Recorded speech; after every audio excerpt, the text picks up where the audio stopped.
Hello everybody, Jeremy Dickinson here. I thank you all for watching. In this video, I'm going to talk about Frank Jackson's 1982 essay, Epiphenomenal Qualia.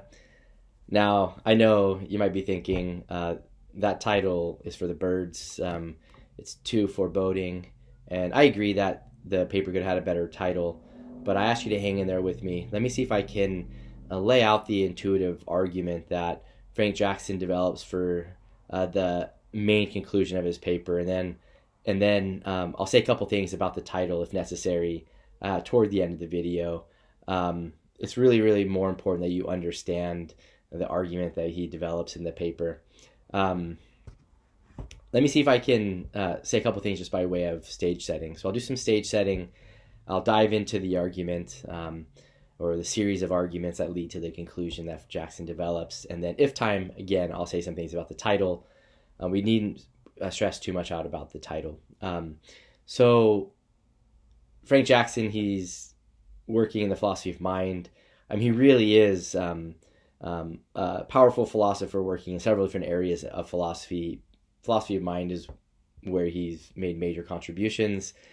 The contribution is to the dualism literature, ultimately. So in the philosophy of mind, we want to know the nature of the mind. Surprise, surprise. And Jackson is numbered among the few who think that the mind is something non-physical. I should be more accurate there. The mind is at least partly non-physical. Okay, so the mind isn't purely physical. That might be like the best way of putting it, insofar as we're just giving a rough characterization of what it means to be a dualist. Now, Jackson's not like Alvin Plantinga, who we've also talked about, who thinks that the mind is a separate substance that exists in its own right. Rather, the mind is partly physical and also partly non-physical, and that non-physical part really amounts to the having of mental states that can't be understood in purely physical terms and can't be reduced to anything purely physical. So we can be in certain mental states. We frequently have mental states, as it's going to turn out, that can't be understood or can't be reduced to something purely physical. So can't be understood in physical terms, can't be reduced to something physical, but it's not a substance in its own right. So that's an important thing to keep in mind. So the focus is really on mental states or mental properties as opposed to thinking about mental substances. If that doesn't make perfect sense at this point, that's okay. It turns out that that's partly related to the title, but let's just set that aside for right now. The crucial thing is that he's arguing for the dualist conclusion. The mind is not purely physical. Now, this is another sort of big picture stage setting point, is Frank Jackson, he developed this paper in part in response to an invitation to explain to a group of psychologists, I believe, at the university at which he was teaching, why he's a dualist. So he was asked to explain why he's a dualist, and he wanted to develop the most intuitively compelling argument and for that audience, and so this paper drops out of that presentation. And in that presentation, he reveals the background for where his dualism drops out of in this intuitive presentation. And it turns out that he was inspired by a story that he mentions in his Epiphenomenal Qualia essay, a story by H.G. Wells called, The Country of the Blind. So I'm looking at page 129 of the essay on my iPad right here on my lap. And let me just read the passage that he provides us here. He says, H.G. Wells' story, The Country of the Blind, is about a sighted person in a totally blind community. This person never manages to convince them that he can see and that he has an extra sense. They ridicule this sense as quite inconceivable and treat his capacity to avoid falling into ditches, to win fights, and so on, as precisely that capacity and nothing more. So they think that he just has the capacity to win fights, to avoid falling into ditches, running into things and the like. But that has nothing to do with the fact that he has an extra sense that he, in fact, can see, whatever that means to them. And so, that story from H.G. Wells is it turns out quite significant to how it is that he argues for his dualism in this paper, Epiphenomenal Qualia. I mean, the first thing to note as we kind of move away from just stage setting and into the argument or the arguments developed for the dualist conclusion in the Jackson is that it seems as if the man, let's say, who can see in this blind community, he has mental states that involve seeing things. And I'm going to put it this way: he knows what it's like to see things. Okay, and he's trying to convey this, as you can imagine, to a blind audience, a blind community, but they have no idea what it's like to see things. They have no idea what it would be like to have this other sense.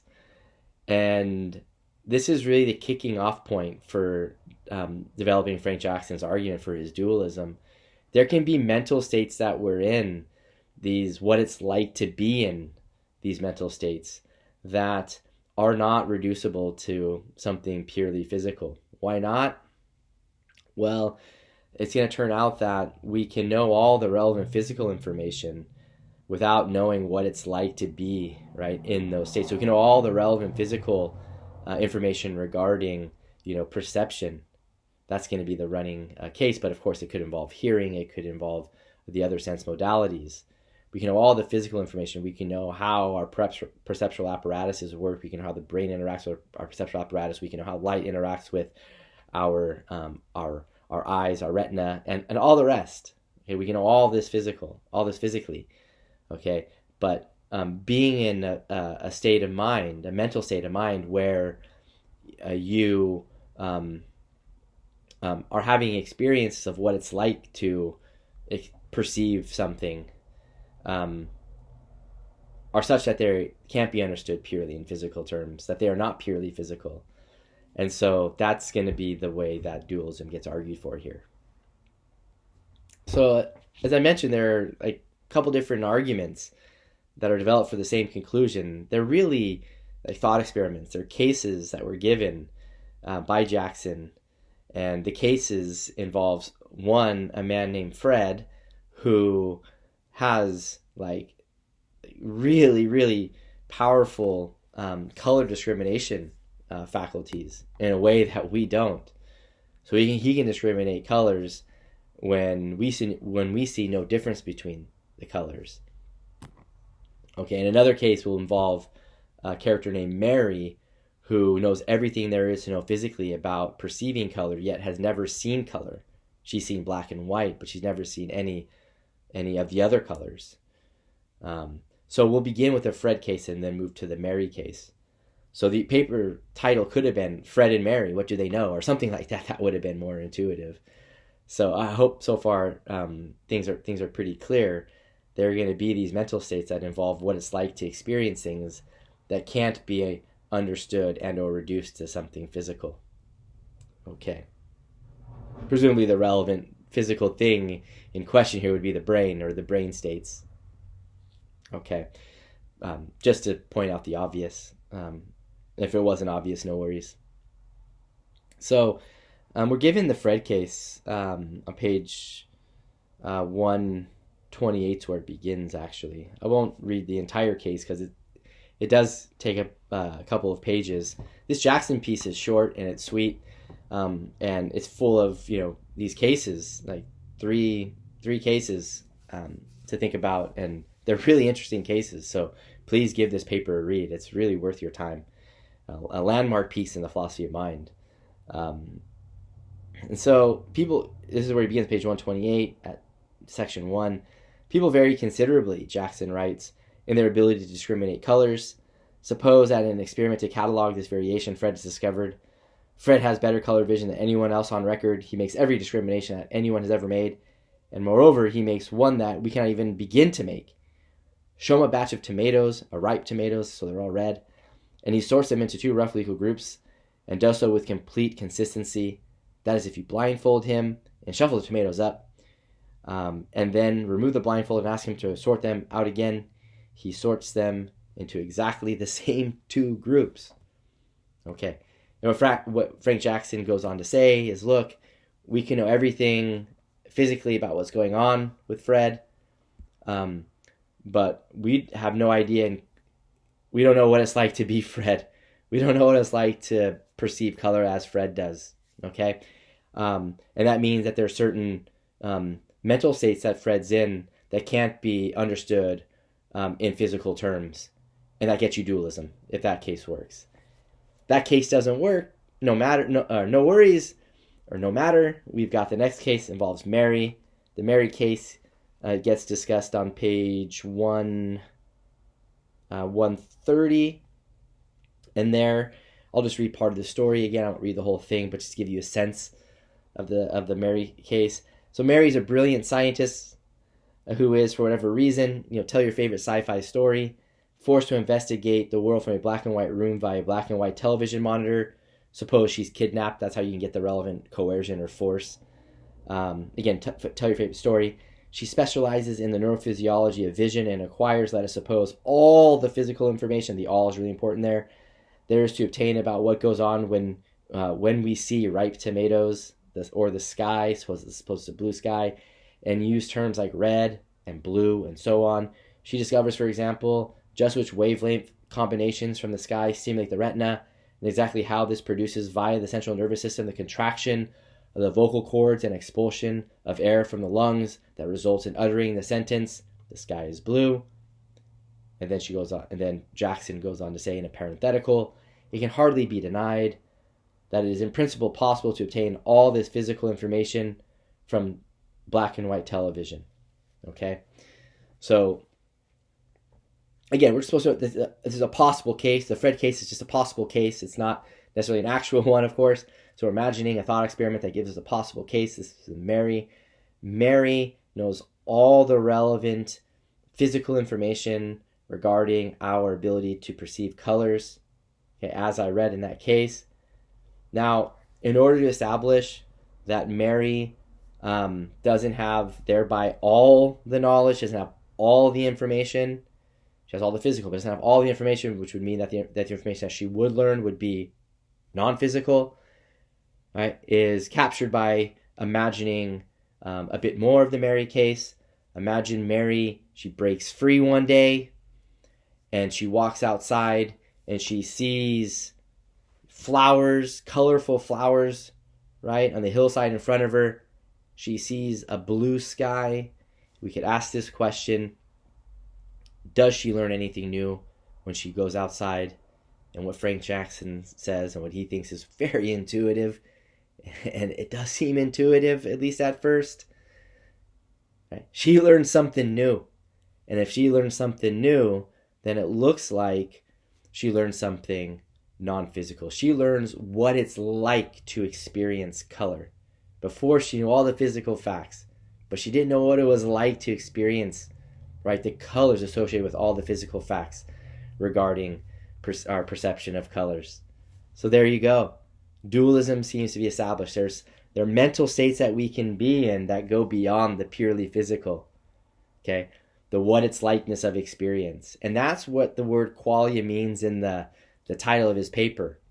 Epiphenomenal Qualia, that foreboding title. The qualia, right, that term refers to these qualitative experiences, these experiences about what it's like to experience a snowy day in Syracuse, what it's like to experience a sunny day on the Pacific coast, right, in California. Okay, what it's like to lose to a baseball team that cheated in the 2017 World Series, go blue, right? And there's all these different things about what it's like to experience, and they cannot be understood in purely physical terms. So guess what? Dualism is true. Now, I do have maybe a couple seconds here, or maybe I'll take a couple seconds to say some things about the epiphenomenal part of the title. I don't want the video being too long for you. Don't want to lose attention spans here. So we know what the qualia means. The epiphenomenal is a claim about causation. So what Frank Jackson ends up arguing is, look, we have these physical states of mind. We have these brain states, let's just call them, if you will. The brain states are the things that cause these mental states, these states of what it's like to experience, okay? So that there's a causal explanation, there's a causal story that can be made, right?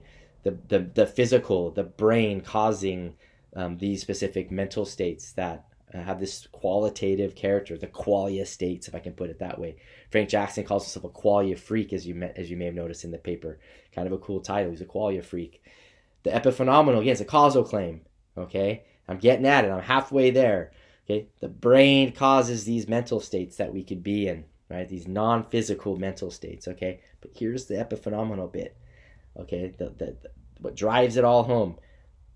These mental states, these qualia states, they cannot cause anything physical. They're causally inert in that way. They can't cause my body to do things. They can't cause my brain to cause my body to do things. Okay, they're like the smoke coming out of the chimney, right? Not causing anything back down in the chimney. It's probably maybe not the best example, but sometimes when you would see philosophers try to explain epiphenomenalism, they'll use that as a kind of guide, a kind of metaphor, okay? But of course we know that the smoke is causing stuff physically outside of it. But the thought is the smoke leaves the chimney and doesn't cause anything back down in the chimney. Of course it could. You can imagine that happening. But again, that was just supposed to be a rough guide. The idea, once again, is being in these qualitative states, the state of what it's like to experience blue, as Mary does for the first time when she looks up at the blue sky, or to the state of experiencing, right, the wide variety of colorful flowers in front of her.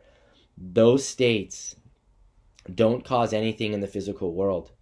They don't cause anything in the brain. They don't cause the brain to then go on to do various things. And here's what Frank Jackson says. That's counterintuitive, because it seems like when you experience something like a sunset, for example, what it's like to experience a sunset. Doesn't that make you want to go and see more of them? Doesn't that make you want to move your body to go see more of them? Okay, so Frank Jackson, there are complicated metaphysical reasons why Frank Jackson wants to avoid claiming that these mental states can cause our body to do things, okay, that are associated with his effort to be as physicalist as possible without being one. He wants to be a dualist without being too, as sometimes we put it, metaphysically extravagant in his theorizing. Okay, so we don't have to work all that out in all of its glory. But the crucial thing is Frank Jackson, he ends up recognizing that it is counterintuitive to think that our mental states, our qualitative mental states, our qualia states, don't have any causal influence on the physical world.